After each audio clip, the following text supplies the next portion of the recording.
વાર્તાઓ કે જે નિર્દોષ મનોરંજનનું કામ કરતી, પરંતુ અત્યારે આવી વાર્તાઓ ભૂલાતી જાય છે.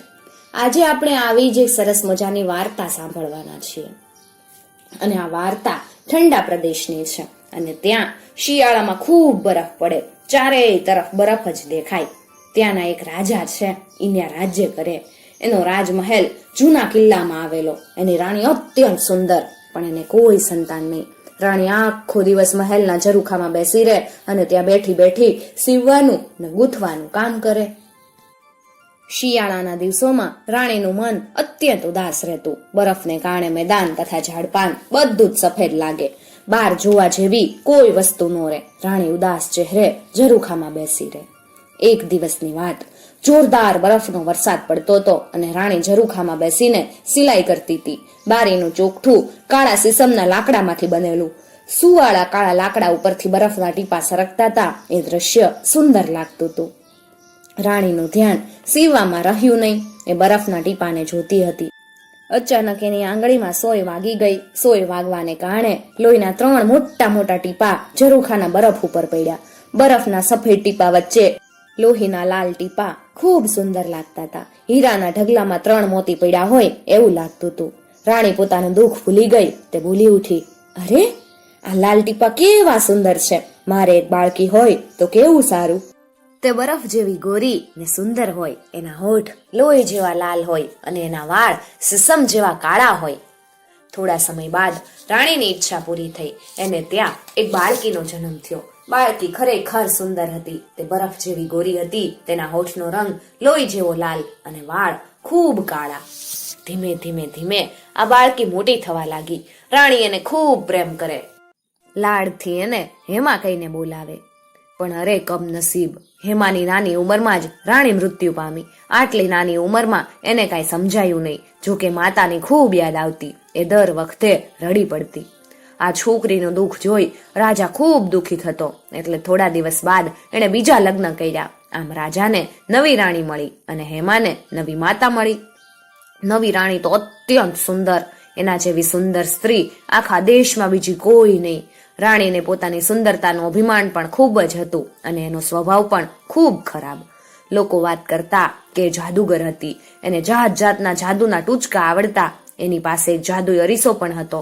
આ અરીસાને ખૂબ કાળજીથી રાખતી. અરીસામાં જોઈને તે ઘણી વાતો પણ જાણી લેતી. દરરોજ સવારે ઉઠીને અરીસામાં એ જોતી અને પૂછતી, હે અરીસા, મને કે આ દેશમાં મારા કરતા સુંદર કોણ છે? અને અરીસો જવાબ આપતો, કોઈ નહીં રાણીજી, આ દેશમાં તમારાથી વધારે સુંદર કોઈ છે જ નહીં. અરીસાનો જવાબ સાંભળી રાણી ખુશ થઈ જતી. આ રીતે રાણીના દિવસો આનંદથી પસાર થતા હતા. શરૂઆતમાં તો રાણીએ હેમા તરફ કંઈ ધ્યાન આપ્યું નહીં. હેમાને પણ રાણી તરફથી કોઈ તકલીફ નહોતી. નોકર ચાકરો એનું કામ કરી દેતા. આખો દિવસે બાગમાં રેમા કરતી અને આવી રીતે હેમા તો મોટી થવા લાગી. એક દિવસ વહેલી સવારે રાણી ઉઠી અને એણે અરીસાને પૂછ્યું, હે અરીસા, આ દેશમાં મારા કરતા વધારે સુંદર કોણ છે? અરીસાએ જવાબ આપ્યો, રાણીજી, તમારા કરતા પણ વધારે સુંદર હેમા છે. આ સાંભળીને રાણી તો મુગ્ધ થઈ ગઈ. એકદમ તો એના કાન ઉપર વિશ્વાસ ન બેઠો. એણે અરીસાને ધમકાવીને ફરી પૂછ્યું, પરંતુ ફરીથી અરીસાએ એનો એ જ જવાબ આપ્યો. રાણીને તો ગુસ્સો આવી ગયો. એ ઈર્ષ્યાથી સળગી ઉઠી. પગ પછાડતી તે બોલી ઉઠી, એવું તો બને જ નહીં. એવું બને કેવી રીતે? હું હેમાને અહીંથી ભગાડી મૂકીશ. હું એને એટલી બધી દૂર ભગાડી મૂકીશ કે જ્યાંથી એ ક્યારેય પાછી ન આવે. રાણીએ પોતાના એક નોકરને બોલાવ્યો. આ એનો અત્યંત વિશ્વાસુ નોકર. જીવના જોખમે પણ તે રાણીના હુકમનું પાલન કરતો. રાણીને પણ એના ઉપર આંધળો વિશ્વાસ. નોકર આવ્યો એટલે રાણી ચૂપચાપ એને પોતાના ખંડમાં લઈ ગઈ. ત્યાં જઈ અને રાણીએ કીધું, હેમાને દૂર જંગલમાં લઈ જા. ત્યાં મૂકીને આવતો રહેજે. એટલે બધે દૂર મૂકીને આવજે કે ક્યારેય પાછી જ ન આવી શકે. આમ કહી રાણીએ તેને એક આંખ દબાવીને ઈશારો કર્યો અને એના હાથમાં એક સોનાની મહોર મૂકી દીધી. નોકર હોશિયાર હતો. એ રાણીની ઈચ્છા સમજી ગયો. પણ આવી સુંદર છોકરીને મારી નાખવાનું કામ એને અઘરું લાગ્યું. એણે ઘણો પ્રયત્ન કર્યો, પણ આવું ઘાતકી કામ કરવા એનું મન ન માન્યું. એટલે એણે હેમાને બધી વાત કરી અને ચેતવણી આપતા કીધું, તું દૂર દૂરના જંગલમાં જતી રહે. ક્યારેય મહેલમાં પાછી ન ફરતી, નહીં તો રાણી તને જીવતી નહીં રહેવા દે. નોકર તો એને જંગલમાં છોડીને રાજમહેલમાં પાછો ફર્યો.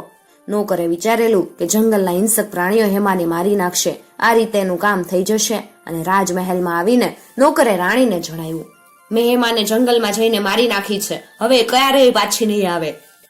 આ સમાચારથી રાણીને અત્યંત આનંદ થયો. એણે નોકરને ખૂબ મોટું ઇનામ આપ્યું. આ તરફ હેમા તો જંગલમાં આમ તેમ રખડવા લાગી.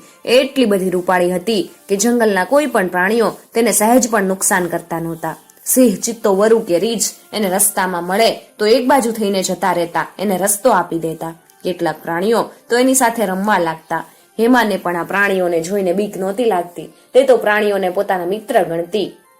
વાંદરા એને માટે મીઠા મીઠા ફળ તોડી લાવતા, ચકલીઓ એને મીઠા ગીત સંભળાવતી. આ રીતે એ તો આનંદમાં જંગલમાં ફર્યા કરતી. આ રીતે ફરતા ફરતા સાંજના તે એક પર્વત આગળ આવી પહોંચી. ત્યાં આગળ એક નાનું સુંદર ઘર એની નજરે પડ્યું. નજીક ગઈ અને સીડી ઉપર બેસીને આરામ કરવા લાગી. ખરેખર હેમા ખૂબ થાકી ગઈ હતી. અંધકાર પણ વધતો જતો હતો. એને વિચાર આવ્યો કે જઈને જોવું તો ખરા કે આ ઘરમાં કોણ છે. એટલે એ તો ઊભી થઈ ધીમેથી દરવાજો ખોલ્યો. હેમાને ખૂબ નવાઈ લાગી. ઘરમાં કોઈ જ નહોતું. એ ડરતા ડરતા અંદર ગઈ.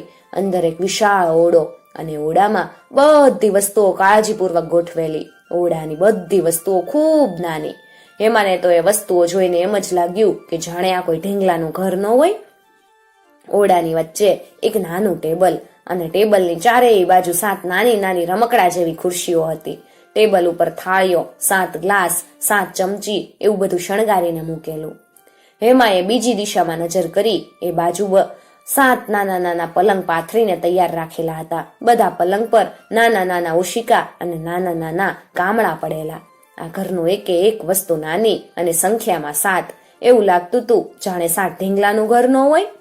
હેમાને તો આ બધું જોઈ ખૂબ નવાઈ લાગી. જો તો એને કોઈ પ્રકારનો ડર હતો નહીં.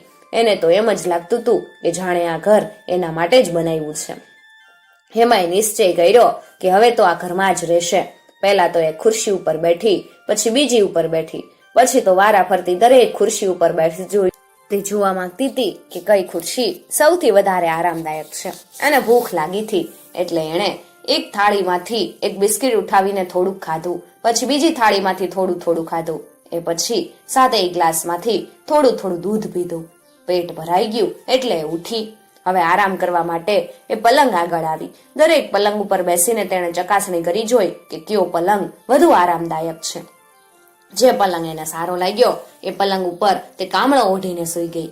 થોડી જ વારમાં એને ગાઢ ઊંઘ આવી ગઈ.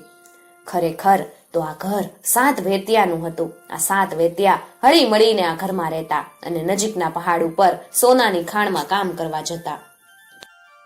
સાંજ પડી એટલે 7 વેત્યા ઘરે પાછા આવ્યા. એ બધા થાકેલા હતા. ઝડપથી ખાઈ પી અને સુવાની ઈચ્છા રાખતા. ઘરમાં આવીને એમણે દીવો સળગાવ્યો ત્યારે એમને ખબર પડી કે એમની થાળીઓ કોઈકે આઘી પાછી કરી છે.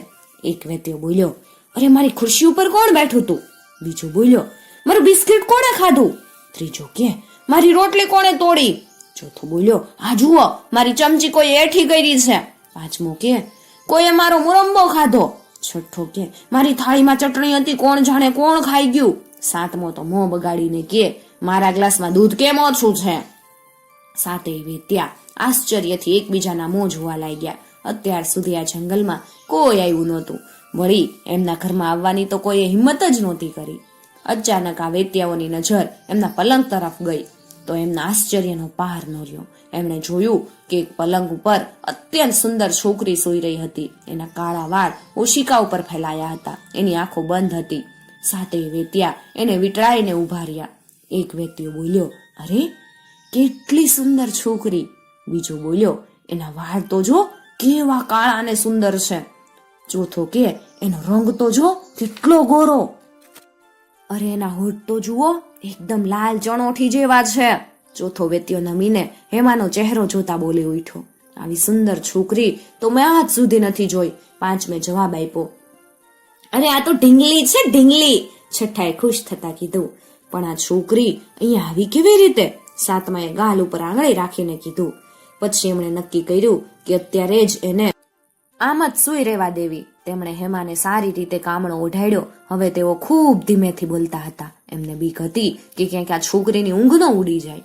ખાવાનું ચૂપચાપ પતાવી તેઓ પોતાના પલંગ ઉપર સૂઈ ગયા. પણ તેઓ 7 હતા અને ખાલી પલંગ 6 હતા. એક વેત્યાને પથારી ન મળી, પણ તે એટલા માટે ખુશ હતો કે એના પલંગ ઉપર એક સુંદર છોકરી સૂતી હતી. તે બીજા વેત્યા સાથે સૂઈ ગયો. 1 કલાક પછી એ ત્રીજા વેત્યા સાથે સૂઈ ગયો. આમ એણે વારા ફરતી બધા વેત્યા સાથે સૂઈ અને રાત વિતાવી દીધી. સવાર થયું. હેમાએ આળસ મળીને આંખ ખોલી નાખી. ઊંઘમાં તો તે ભૂલી જ ગઈ હતી કે એ જંગલમાં છે. એને એમ જ હતું કે એ તો મહેલમાં છે. આંખ ખુલતા જ એણે જે જોયું એનાથી એની આંખો પહોળી થઈ ગઈ. એના પલંગની આજુબાજુ 7 ઠીંગણા વૃદ્ધ માણસો ઊભા હતા. એ બધા મીઠું હસતા હતા, એટલે એને બીક ના લાગી. એમણે પૂછ્યું તો હેમાએ પોતાની કથા સંભળાવી. હેમાની વાત સાંભળી અને વેત્યાઓ ખૂબ દુઃખી થઈ ગયા. એમાંથી જે સૌથી મોટો હતો એ બોલ્યો, ઓહ, રાણી તો ખરેખર દુષ્ટ કહેવાય. આવી સુંદર બાળકીને મારતા જીવ કેમ હાલે? તું હવે કદાપી ત્યાં ન પાછી જાતી. હા, હવે તું ક્યારેય ત્યાં ન જાતી. અમારી હારે જ રહેજે. તું આનંદથી આ ઘરમાં રહેજે, ઘરની દેખભાળ રાખજે. કેમ, ખરું ને? બધા વેત્યા એક સાથે બોલી ઉઠ્યા. હેમાએ કીધું, હા બરાબર છે, હું અહીંયા જ રહીશ, તમારું કામ કરીશ. હેમા ઉઠીને જલ્દી તૈયાર થઈ ગઈ. એણે બધાને માટે નાસ્તો બનાવ્યો. બધાએ સાથે બેસીને નાસ્તો કર્યો. એ પછી તેઓ કામ પર જવાની તૈયારી કરવા લાગ્યા. જતા પહેલા એક વેત્યાએ હેમાને કીધું, જો તું સાવચેતી રહેજે, અહીંયાથી બહાર ન જાતી. ઘરના તમામ બારી બારણા બંધ કરીને બેસજે. બારીમાં કાચ લગાડ્યો છે, એમાંથી તું બહારનો દેખાવ જોયા કરજે. મોટા વેત્યાએ કીધું, હા, તું ઘરની બહાર તો નીકળતી જ નહીં. એ દુષ્ટ રાણી જરૂરથી તને શોધવાનો પ્રયત્ન કરશે. જો એને ખબર પડશે કે તું અહીંયા છે તો તને પકડીને મારી નાખશે. હેમા પણ સંમત થઈ. એમના ગયા પછી એણે બારણું બંધ કરી દીધું. ઘરની સફાઈ કરવા લાગી. સાંજે સમયસર પેલા વેત્યા પાછા ફર્યા. આજે બધા અત્યંત ખુશ હતા. બધાએ ઝટપટ તૈયાર થઈ ભોજન કર્યું અને પછી સાથે બેસીને વાતો કરવા લાગ્યા. તેમણે હેમાને પોતાની વચ્ચે બેસાડી અને બધા હસીને વાતો કરવા લાગ્યા. કોઈ એને ઊન વીંટવામાં મદદ કરવા લાગ્યા તો કોઈ એને ચિત્રોવાળું પુસ્તક બતાવવા લાગ્યા. સૌથી નાના વેત્યો ચિત્રકાર હતો. તે તરત જ પોતાના રંગનો ડબ્બો લઈ આવ્યો અને હેમાનું ચિત્ર બતાવવા લાગ્યો અને બનાવવા લાગ્યો. આ રીતે આનંદ પ્રમોદ કરી બધા આરામ કરવા માટે સૂઈ ગયા. બીજા દિવસે હેમાએ બધાને ભોજન કરાવ્યું અને કામ પર વિદાય કર્યા. તે અત્યંત ખુશ હતા. વેત્યાના ઘરમાં એને કોઈ પણ જાતની તકલીફ નહોતી. વાતમાં 2 દિવસ પસાર થઈ ગયા. આ તરફ મહેલમાં પહેલી રાણી પણ ખુશ હતી.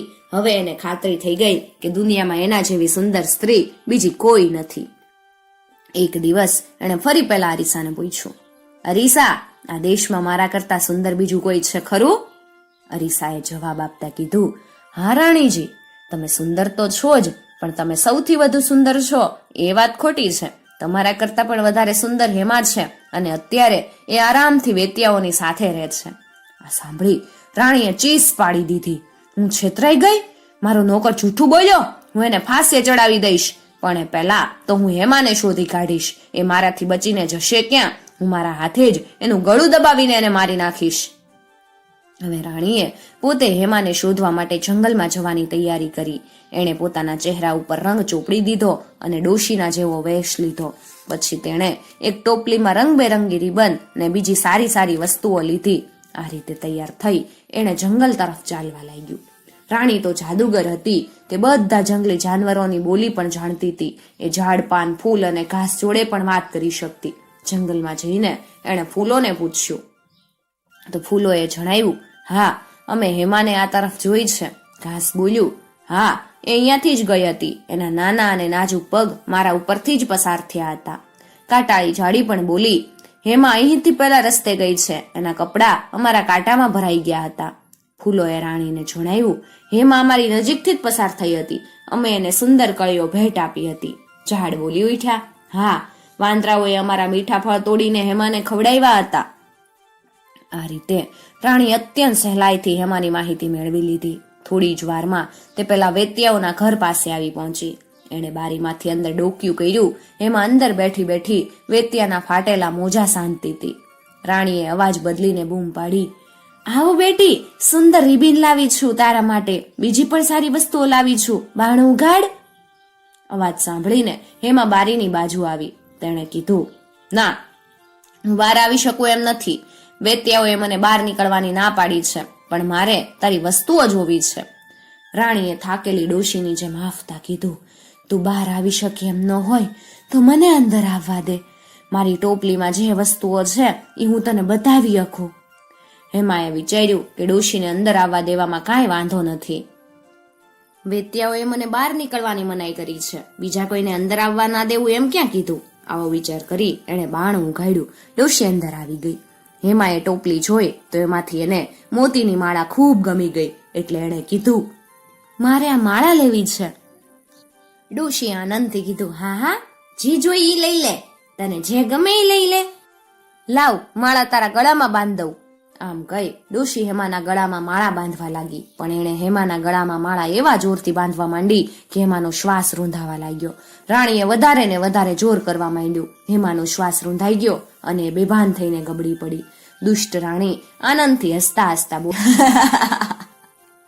બલા ટળી, હવે અરીસો એમ નહીં કે મારા કરતા સુંદર આ દુનિયામાં બીજું કોઈ છે.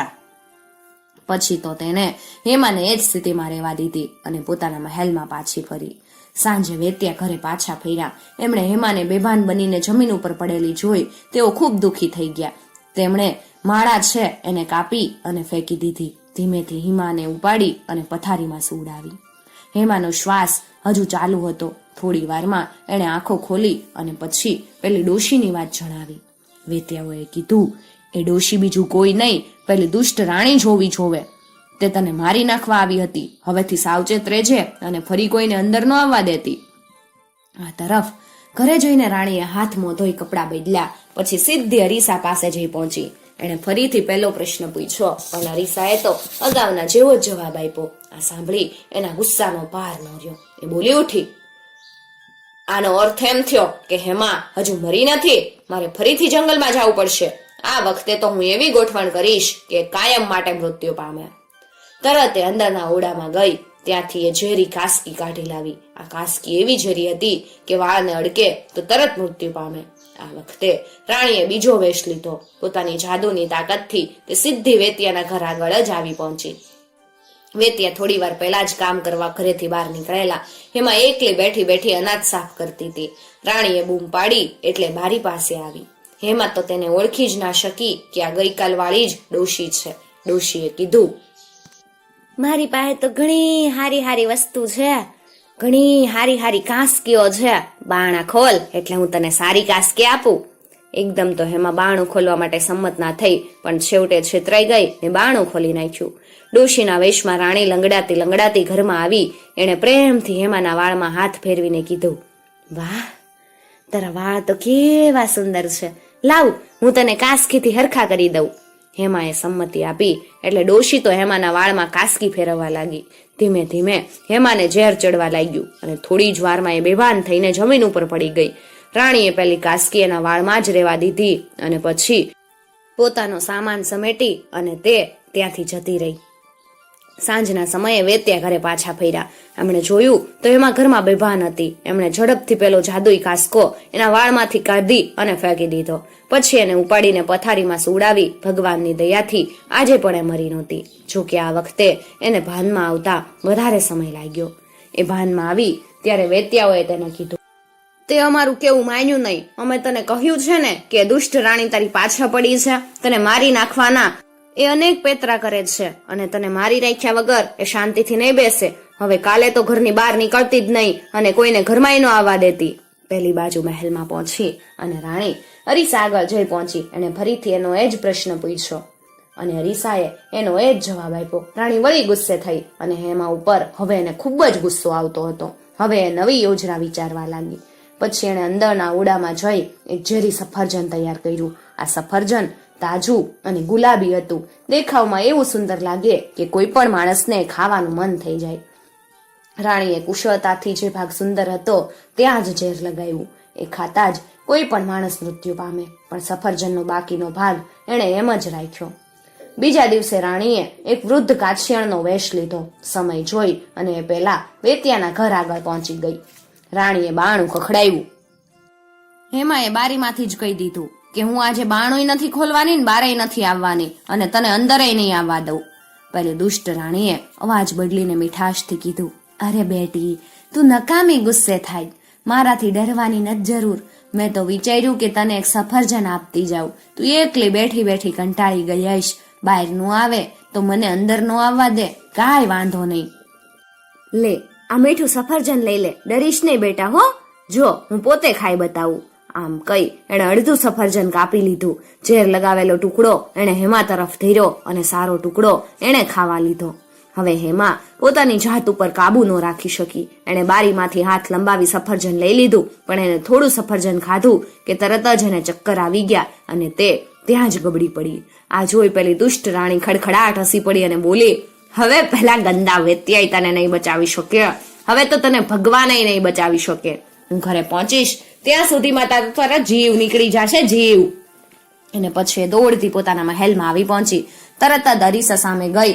એણે અરીસાને ફરીથી એ જ સવાલ પૂછ્યો, બોલ અરીસા, મારા દેશમાં મારા કરતા વધારે કોઈ સુંદર સ્ત્રી છે?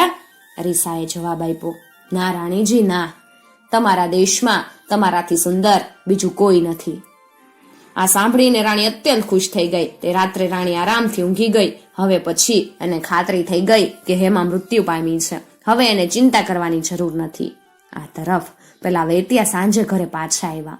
એમણે જોયું તો હેમા બેભાન થઈને જમીન ઉપર પડી હતી. તેમણે ઝડપથી તેને ઉઠાવી પથારીમાં સુવડાવી દીધી. તેમણે હેમાને ભાનમાં લાવવાના ઘણા ઘણા ઘણા પ્રયત્ન કર્યા, પણ વ્યર્થ.